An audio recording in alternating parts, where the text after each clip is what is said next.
Hey, so I want to teach on some stuff today, just share some thoughts on some principles that I think if somebody applies in their daily life, biblical principles, I think they'll see results. I think they'll see more blessings. I think they'll see more productivity. I think they'll see more fulfillment. And so we're going to start here with the power of the spoken word to begin with. So, in the beginning, in Genesis chapter 1, which is the very first chapter of the Bible, it talks about where God brings creation into existence. He, in Genesis chapter 1, verse 3, he says, "And God said, Let there was light." So God speaks the world into existence. We too have this power. We have the power to speak our world into existence, whether it be a positive outcome or a negative outcome. We have the power. Our words determine our beliefs, thoughts determine our actions, and our actions determine our character, and our character ultimately determines our destiny. So we have the power with our spoken word, which, by the way, we're the only species to be able to possess such a power, to be able to communicate in such a way as we do. And this power is unique, it's creative, and it allows us really the ability to control our destiny. And so you've probably heard of affirmations, positive affirmations. These are affirming things that we want to be true, things that ultimately are true, things that are coming true in our lives. And so when I first started writing affirmations personally, about 6 years ago, I didn't believe most of the stuff I was saying. I would say things like, I am healthy, I'm wealthy, I'm wise, I'm fit, I'm prosperous, money is coming into my life like an avalanche of abundance. And I started to say those things, and at first it felt a little wonky and didn't necessarily feel like super believable. But the more I started to say it, the more I started to believe it, and the more I started to believe it, the more I started to see those things come to fruition in my life. And so it's a principle that God, he could have thought the world into existence, but he didn't. He spoke it into existence. So, and then throughout Genesis, he goes on to speak creation into existence. So that's principle number one, power of the spoken word. Second principle is the power of creativity. Well, what do I mean by creativity? Well, first, let's start with scripture and see what it says about creativity. Genesis chapter 1, verse 26 says, Then God said, notice God speaking, let us make mankind in our image, in our likeness, so that they may rule over the fish in the sea and the birds in the sky, over the livestock and all the wild animals, and over all the creatures that move or along the ground. God said, "Let us make mankind in our image," and we won't go into the plurality of God being the tribunal God, the Trinity, but uh, let's make God in our image, in our likeness. Well, if we're created in God's image and God's likeness, then we too have the power to create. So when we back up and look now at verse 3, God said, Let there be light. We too have the ability to create light. We have the ability to speak the world into existence. So we have this power that is the power of speech, but also paired with the power of creativity. And so when I meet people, I talk to a lot of young professionals that are trying to figure out their lot in life. And a common theme I hear is that I just want to create something. I just want to build something. I want to develop something for my own. Well, that is a natural inclination placed into the hearts of men by the Creator Himself in the beginning, in the creation story. So when I hear this, it makes complete sense, right? We want to be able to create something. We want to be able to exercise our creativity because, again, we were created in the image and likeness of the Almighty Creator who inherently creates. So, yes, we need an outlet for creativity. The challenge becomes when somebody goes and maybe they work a corporate job, a 9 to 5, where they're, one of 3,000, 6,000 employees, and they don't have the ability to exercise creativity because ultimately they're filling the role of a very particular function in the business without a lot of variability, and it stifles them. They feel as if they don't have a purpose. Well, that's because we were created to create. And when we don't have a purpose or we don't feel as if we're creating, we're building, we're manifesting things into existence as we were created to do, then we feel stifled.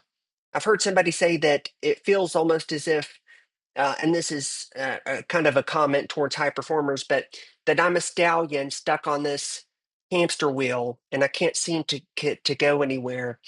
Well, there's solutions for this. Well, number one, if you're working a corporate job, a 9 to 5, a W-2, etc., and there's not a lot of room for creativity, then what somebody could do is they could pick up a passion, they could pick up a hobby, something outside of a side hustle, start doing some contracting or maybe building, whatever fills that void that actually satisfies them and brings them joy and maybe aligns with their skill set.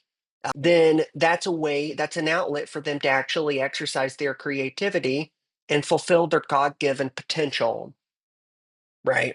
The challenge comes, and there's statistics that kind of prove this stuff out, where as when people don't have an opportunity for creativity, they don't have an outlet, then they begin to start to look for other ways to fill the void.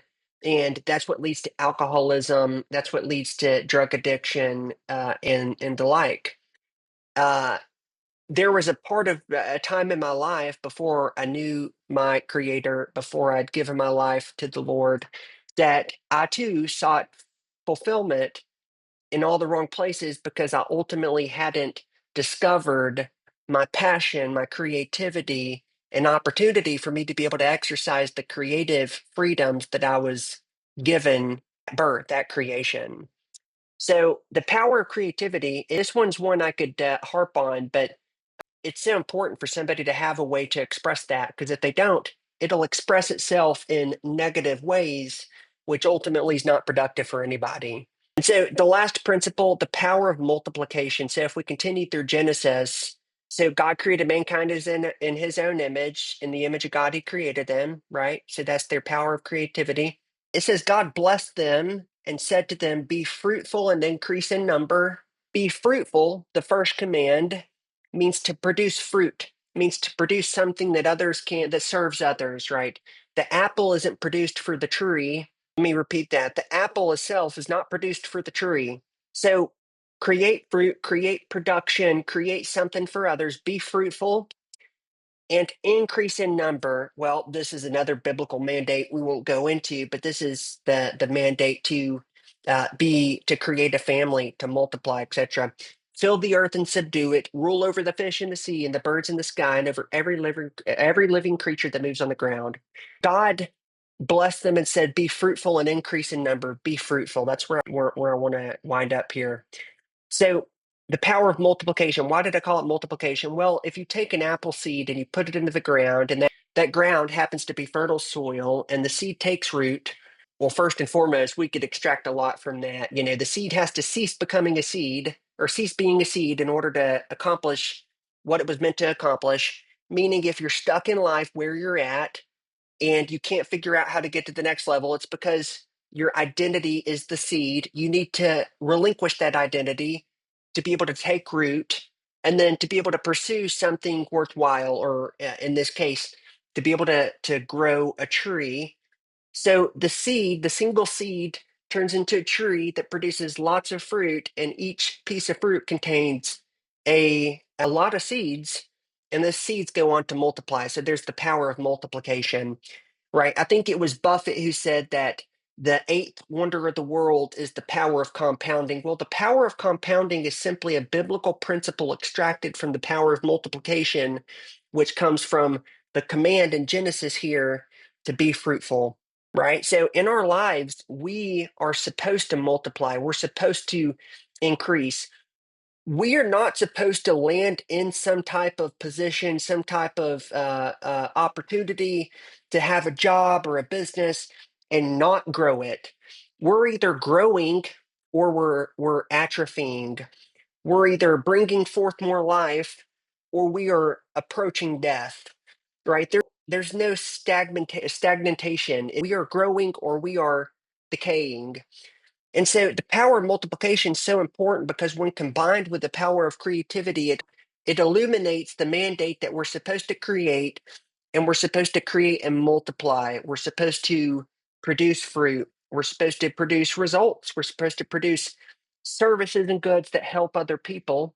And ultimately, when somebody actually begins to fulfill these things, they start to live a life that's much more fulfilling.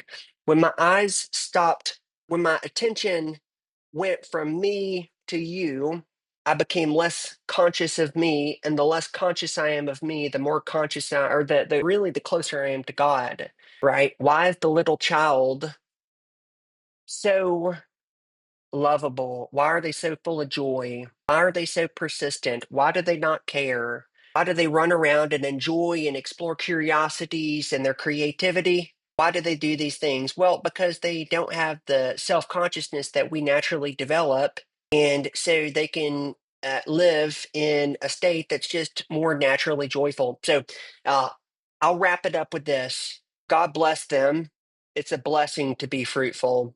God said, "Let us make mankind in our image and our likeness." We were made to rule over this earth. We were made to take ground, to have dominion. We were made to be creative, to add, to benefit others, to be a benefactor of this creation, this world. And ultimately, we determine our path, our future based on the words we speak. Because again, what we speak will come into existence.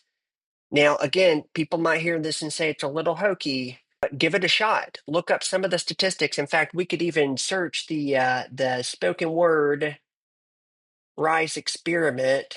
There's many different experiments that look similar to this, where basically they'll take a jar of rice, and you can see here Dr. Masuro Emoto, who actually probably, I think he conducted it first. And when somebody actually speaks positivity over it, it lives, it extends its life, and they speak negativity over it, it kills it. Right. So the power of our future lies in our spoken word. So with that, I hope this is beneficial and helpful. It's been helpful for me regardless. And if you liked it, feel free to drop a comment and let me know how it helped.